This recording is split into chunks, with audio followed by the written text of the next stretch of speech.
Okay, good morning. Great to see everybody. Thanks for being here and the continual coverage of our team and our student athletes. Very excited about a big win for us on the road Friday night, and one that we knew would be challenging. That we would, I was guessing, and that it would take all four quarters to find a way to win the game, and it played out to be that way. I think our team showed tremendous toughness and resolve, grittiness to the way that they performed. Some big-time players made plays, certainly when we needed it down the stretch. And I think that speaks to the maturity of our team. A lot of different guys, when their number was called, created opportunities and plays for themselves. And you look at how we played defensively in the second half, was game-changing for us. We held them to 52 yards, I believe, of offense in the second half. The kicking game was exceptional, to be able to down the ball inside the 2-yard line on the punt, when a great punt, and then a heads-up play with Cam Oliver making the play there. Kickoff coverage was solid. Anytime you can net punt over 46 yards, which we did the other night, it's a big advantage for your team.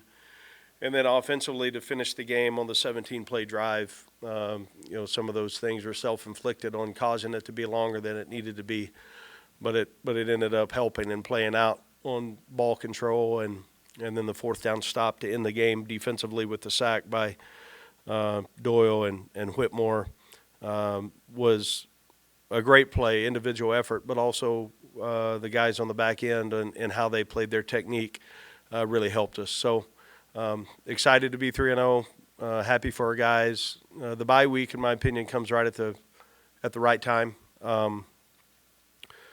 Get through fall camp and then 3 weeks on the way that we had. More than anything on how we designed our fall camp was knowing that we had a bye after 3 games. So it's a reason we set it up the way that we did, and fortunately for us right now, the health of our team is really good, and we'll have a great week. We'll jump on the Fresno preparation, and already have, and then there's a good time for us in all 3 phases to do self-scout, self-evaluation, really detailed by situational ball on what we've done well, what we need work on. And we'll have a little extra time to get some of those things done this week. So with that, I'd be happy to answer any questions. Coach, with Matt Sluka, what would you like to see him do to improve more accuracy passing? Is that a result of him coming into camp just for the fall camp? Well, I think there's a number of things that go into that. I think we're close to getting some things connected in the pass game. We also had 3 drops the other night that would have opened up the game a lot quicker. So we'll get in the flow of that. We know that we're going to need to have that part of our game better here during the next stretch of games, how important that is to be a complete offense.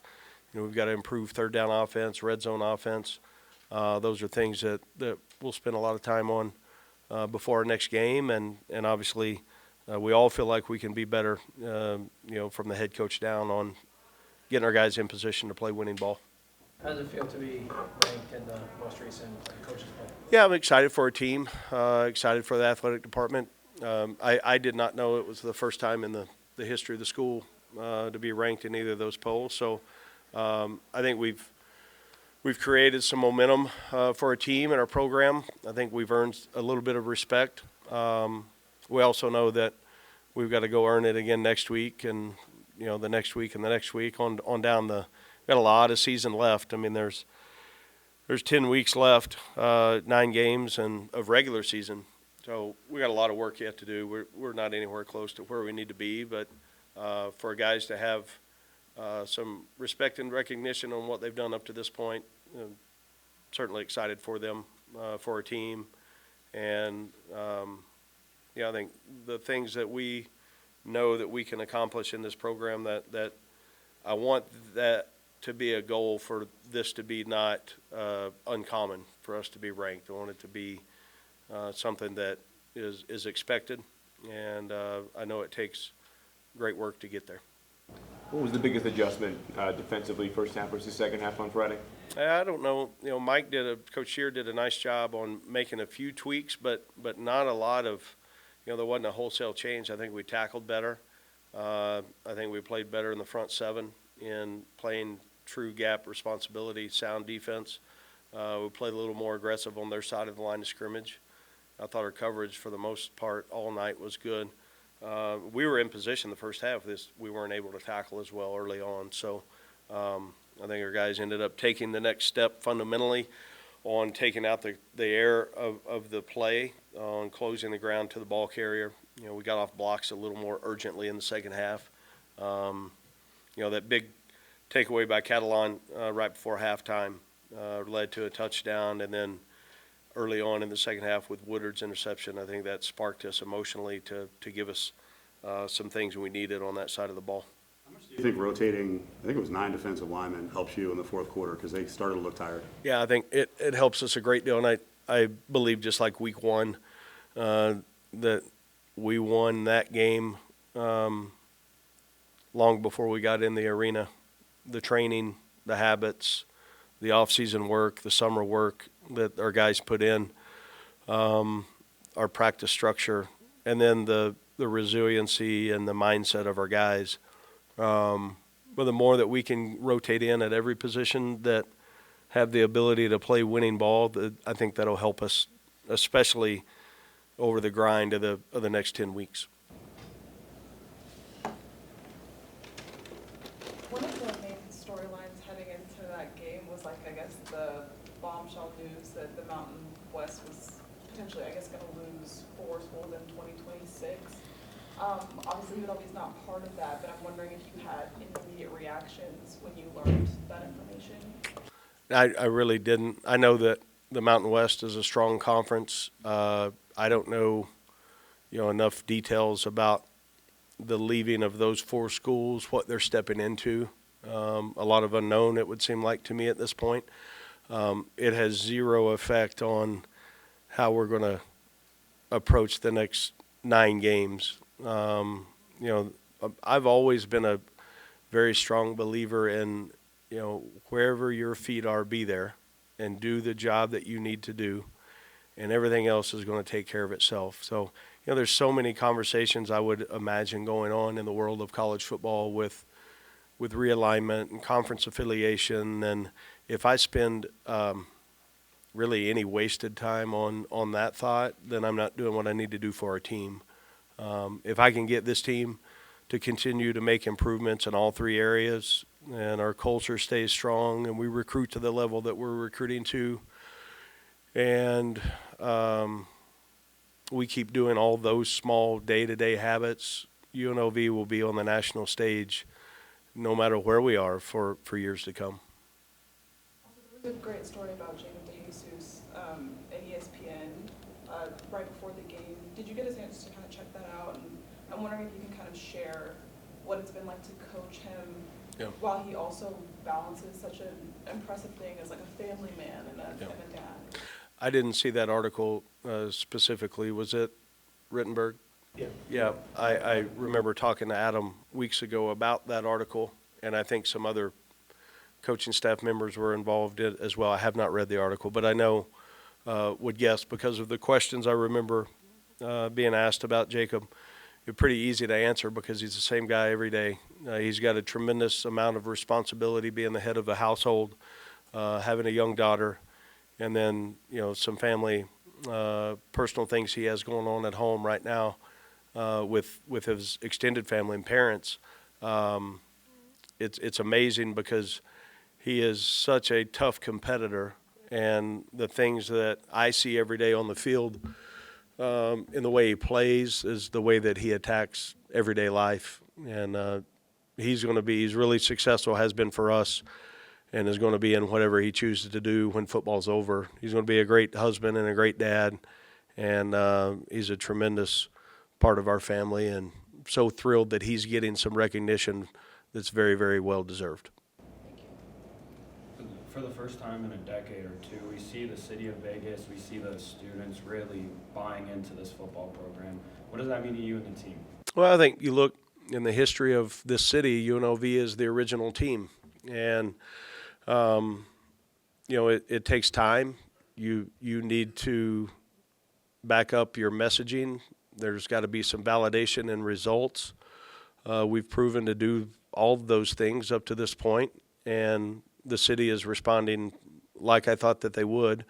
I look forward to playing at Allegiant next Saturday. It'll be an unbelievable atmosphere. It'll be two great teams going against each other, something that I would expect that the city has been hungry for.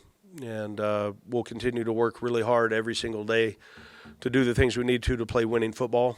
And I'm thrilled to have the opportunity to play at home in what I think will be a great home field advantage for us. Jackson Woodard just took home his second Defensive Player of the Week award in 3 weeks. Thinking back to when he was a walk-on at Arkansas, I know he says he doesn't consider himself a walk-on, but you liked him enough to keep him around, bring him here. What was it back then when he was a walk-on as a freshman that led you to think that he could get to this point throughout his career? Yeah, congratulations to Jackson. I'm glad you brought that up. And also, Chittenden was the Special Teams Player of the Week in the conference, and then I think the Freshman of the Week. Is that right? So it's great when our individuals get recognition for a team game. If Jackson would have played more than 4 series of game number 2, he probably would have been a three-peat guy, in my opinion. I think he's that kind of player. From the day that I met him years ago, his toughness, his chip on his shoulder mentality, his attitude, consistency, all the traits that you need to have a chance to have success, he has them. He's on a mission to be one of the best and understands that his habits every day need to align to a standard of a championship level, and he's doing it. He's playing really, really well in every area, in run defense, in the pass game, also in the communication piece, how important he is, how vital he is to everything we're doing defensively. He will go down as one of the best I've ever coached.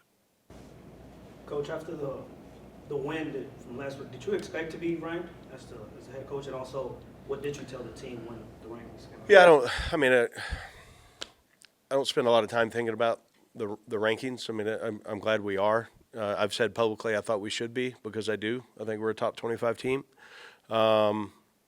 To the team, we had a team meeting this morning, and I addressed it and said, this is where we are, what we've done up to this point, and you want to keep it, go earn it. You got a blank sheet of paper in front of us, and you want that number beside your name, then you know what you have to do, what we have to do. And pretty simple messaging on that, and also threw up a nice little slide of rat poison, because all those great things that you hear and you read, it softens your character. It softens your ability to stay on the course and to stay hungry. And certainly what we need to do to become the team that we want to be is we've got to push. There cannot be a cruise control. There will not be, because we're not anywhere close to where we need to be. Coach, I noticed that Devin Green is getting more carries. How did he earn his way into that rotation? I think his practice habits, and then when his number's been called on game days, produced. So those guys will continue to develop, and again, we're playing a number of guys at that spot, and eventually, I think, as long as they keep earning it, they're going to get to play. But some of the rotation goes along with, who's got a better feel for it at that point in the game. So he's done a nice job. Had a couple good runs the other night we needed, and he's getting better each week. You got a 4th and short late, and you got obviously the touchdown. There's a lot of pushing and shoving going on. So is that player instinct? Do you work on things? Because I noticed Beasley on one of them was literally lifting Sluka up across. Yeah, we got called on one of those, and it was an error on my part, because we had talked about it. I haven't shown it. If you remove another player from the pile, that's a penalty, and we got one, which affected us, but also helped us because of the clock running. Made it a lot harder on ourselves that we need to be. We've worked on the push play, on what that looks like. You go to the Eagles, on the great success that they have had with that play. I'm not comparing us to them at all. But we do have a strong quarterback. We get in 13 personnel. We got a pretty good package out of that on what we can do with it. And if we can line up under center and go get half a yard or a yard and feel confident in that, man, that opens up the opportunity on how aggressively you can call for a second and third down. Coach, what happened at the end of the first half? Were there some communication problems in getting a play in down to the final play in that wheel route? Yeah, there was a lot of errors, all pointing back to the head coach. So, had 2 timeouts. I thought that the official signaled that Jacob was out of bounds when he raised his hand. I immediately looked away because I thought we had time. I looked back up and the play clock's rolling. I hear the communication piece from Coach Marion to the quarterback, and then I see Sluka start running over, and the coach-to-player communication went completely out during that time. So I should have called the timeout, but at that point I'd already wasted 10 seconds at least. I knew what play we were trying to get in, and I also was looking and saw rotation by the back end on their side, that it got to a point I had to make a decision, just let it ride, because I really didn't at that point want to call a timeout and let them see how we had lined up. Our players made a great play. Sluka, we had a good snap, we had good protection. He made a great throw. The running back made a great catch, which was a tough catch down the sideline, and had to turn his body position. Lessons, if I had to do it again and knew that Jacob wasn't out of bounds, just take the time out there, because then you've got extra time. We were fortunate. Did you see what Ricky did on that play where he took out 2 guys? Actually? Yeah. Ricky's playing really, really well. He's playing great when he doesn't have the ball. And a lot of those things won't show up in the stat sheet. But he was huge in special teams the other night again. He's such a great player. Any health issues or updates heading into the bye week? Marcel will still be out. McDuffie for at least he won't be a full participant at least this week. He's still limited, and we'll see how close we can get him to playing. And Christian Moore didn't play the other night. He ended up didn't making the trip due to a sickness. He's back healthy, and he's fully cleared for activity. And other than that, very fortunate we don't have any. Coach, from a scheduling perspective, what changes for you guys during a bye week, especially with that bye coming off the Friday game? Yeah, we spent a lot of time today in meetings this morning and in the weight room. We'll go on the field tomorrow after meetings and a lift. Wednesday, Thursday, we'll have practices and meetings. Friday, we will have extended meetings and some more time in the weight room. We won't practice on Saturday, and then Sunday we lock back into normal game week prep. So really 4 additional days on the field for our players in prep for Fresno. And we'll do some good work as well on trying to maintain the things we need to and get better in the areas we need to.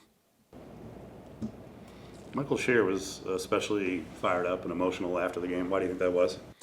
Because we played so poorly in the first half, and he knew how important this game was to our program.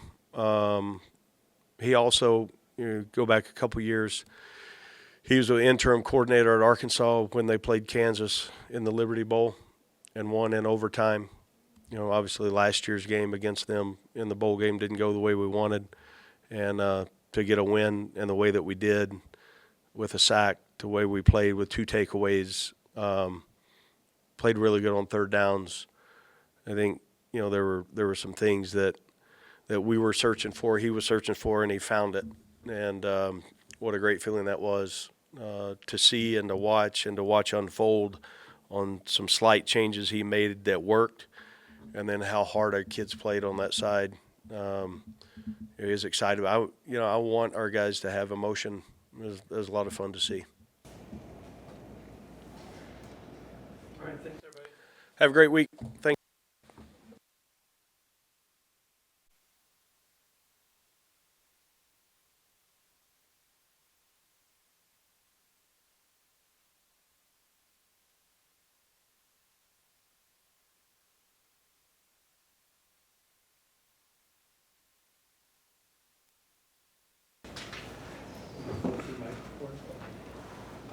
All right, questions? Matthew, could you take us through that big drive in the game and all the emotion that went into it and everything else? Yeah, I mean, it was definitely a long drive. I didn't realize how many plays it was until after. But, my job was to go out there and score, lead the team to victory. And so that was the only mission that I had on my mind. Obviously with the fumble and a lot of things went on with the penalty. There was just a lot going on. And the whole time I was just focused on making sure we got in the end zone no matter what. So it came down to the last down. But, we had a good job, good play call, and KP was able to lower his shoulders and get in. But, there's a lot going on, but I was just trying to channel on what I had to do, which was score. And so, however we got that done, we got it done. So. What was your view on the fumble, and what were you thinking as it's bouncing around? Yeah, I mean, I just didn't really feel the guy behind me. Went to go tuck it and run, came up from behind me and just was able to pop it out. It can't really happen. I can't have that happen again. But, I was just hoping we got the ball back. I started bouncing around. A couple of guys tried to pick it up and, it was still on the ground. And so luckily we had KP in the space to just pick it up and fall on it. And then he tried to get up or something. And I was telling him just stay down. Like we got to just get to the next play. But yeah, no, it was all happening in slow motion, watching that ball bounce around for sure. How do you feel about this team being ranked for the first time in program history? In program history, it's an accomplishment, but I don't think it really means much yet. It's only week 3. We got a lot of good teams to play coming up. But, it's an acknowledgement to our hard work so far, but, it doesn't really mean much yet. We got to keep going and keep rolling until that season's over. Just face every team as they come along. Antonio, Coach Odom was in here and he said there was a team meeting where he addressed, ranked. What went on in that meeting? What was the reaction of the players, I guess, when you saw the ranking? Everybody was excited, but we all understand that we have a lot of work to do. So I feel like we're more excited for practice than the rankings, honestly, because we know that that's where everything starts at, especially for this program. So look, after the win, you said to one of the cameras, "Revenge is sweet," or something like that. And I'm wondering if you can kind of elaborate on what made you say that, especially since you weren't part of the bowl game. Yeah, I just know what it meant to the guys. From last year, I know they fell a little short in that game, and they wanted that one back. And so I felt their energy all week, all off season. There's a big focus on this game. A couple of guys had it circled, and so just as the quarterback of the team, it's my job to make sure my guys are ready and everything. And I wasn't part of the team, so it's not really revenge for me, but for those guys, it meant something, and I wanted to get that done for them. So anytime we were able to beat a big team, that's a big deal, and I was just feeling good after it. Antonio, question about what happened on this one play where you went down. Did you cramp up? And then I know Jackson Woodward telling you to get back up, but you might want to try that again because you got them to have a false start on that play. I just was thinking, and I was thinking a lot real fast. It was a good situation for our defense. We had them boys backed up. We only had 3 down linemen. We need 4. We always been told, you can't play at a high level without your teammates. I look down. I don't got my nose. I need help. So I try to give us some more time. Matthew, that sequence before halftime, just the fact that it did kind of go awry there for a minute. Coach put it on himself in here a second ago. But how, I guess, gratifying or just learning-wise that it did pay off for you guys in a situation that kind of was a miscommunication? What did you kind of take away from that whole sequence that it did end up working out? Luckily it worked out. We had a good play call in, and we were able to execute and get it off in time. Obviously we don't want to have situations like that because it could have easily went poorly. So we just got to be better on that end and, understand how many timeouts we have and, game management, things like that. We were lucky enough to have a really good play in. The headset communication wasn't working at the time, so I had to run over and try and get the play, come back in, make sure my guys were aligned and set before I snapped it because we couldn't have a false start. Once we were able to line up and I knew we had a couple of seconds left, I had to get it off and, we had good leverage on the corner, so I was able to put the ball out there and get a touchdown, and it was a huge play. I'm sorry, keep going. Yep, no, go ahead. I was going to say, how many times has the helmet comm gone out in all 3 games, and then how do you deal with that mentally? You're getting used to it, and all of a sudden it's out. Yeah, I'm not sure the exact number of times it happens, each game, but it's just I want to make sure that, I get over there and get the correct play.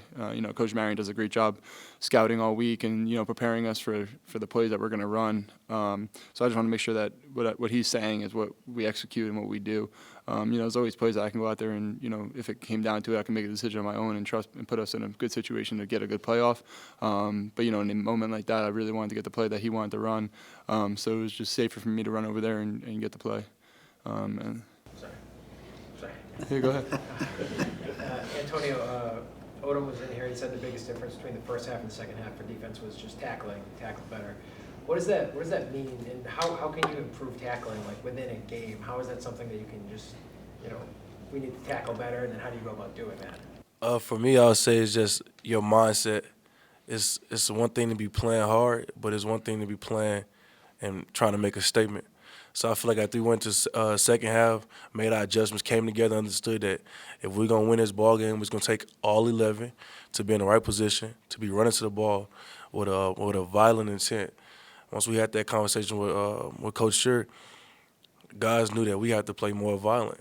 That was the only difference. Once guys understood that and accepted it, they couldn't move the ball. Antonio, Daniels in that first half was pretty successful using his legs, getting outside the pocket, and that seemed to help the Kansas offense.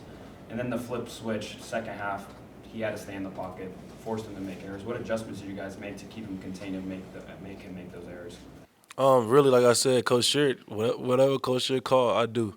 So whatever adjustment he made, that's the one. I'm not sure what was going on the back end as far as like what they was doing, but I just knew that we was together. We was all on the same page. Matthew, how do you feel about the way your passing game is progressing currently? 3 drops, Coach just said, but some of the passes were high. Is it just a matter of timing and getting to know these guys a little bit better? Yeah, I think definitely getting here was a little late was, an impact of that, but it's not, it's no excuse. I have to be better on that end and just get my playmakers the ball. I missed high on, 2 different throws that I got to be able to make. And so I just got to consistently, just practice with them and just keep getting those extra reps. But yeah, I got to be more accurate. Can a bye week help develop some of that synergy with your receivers? Yeah, definitely. We'll be out there getting some reps in, talking about our timing and, it's just little things, a step here and there, makes a big difference in the pass game.